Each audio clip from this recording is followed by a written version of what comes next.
ভাবিছিলোঁ ঘৰ গৈ পেলাই ডেইলি মিনি ব্লগ আপলোড কৰিম, কিন্তু ঘূৰা ফুৰাত ইমান বেছি ব্যস্ত হৈ গৈছিলোঁ, ভিডিঅ' কৰি থোৱা আছিলে কিন্তু আপলোড কৰাহে হোৱা নাছিলে। আৰু এয়া ওলাইছোঁ আমি মাহীহঁতৰ ঘৰ যাবৰ কাৰণে। আৰু এই ঘৰ আহি পাই পেলাই সিহঁতৰ দেখিলেনে চবেই আইৰাৰ লগতে ব্যস্ত। আৰু মই মোৰ ইনলছকো লৈ গৈছিলোঁ, কাৰণ বহুত দিন পিছত যোৱা হৈছে যিহেতু। আৰু আহি পাই পেলাই আমি চাহ পানী খাই আৰু এয়া মই ইহঁতক গিফ্টকেইটা দিলোঁ, যিহেতু মই দিল্লীৰ পৰা লৈ গৈছিলোঁ। আৰু সিহঁতে বহুত বেছি ভাল পাইছে। এইজনী হৈছে মোৰ মাহীৰ ডাঙৰ ছোৱালী, আৰু এই ব্লু পিন্ধি আছে তাই হ'ল সৰু ছোৱালী।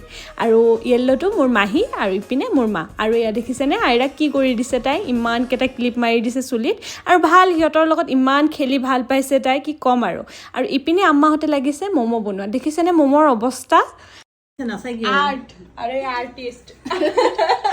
মোৰ বা হয়, সৰু বা, এইজনী ডাঙৰ বা, আমাৰ সৰু হয় ইহঁততকৈ।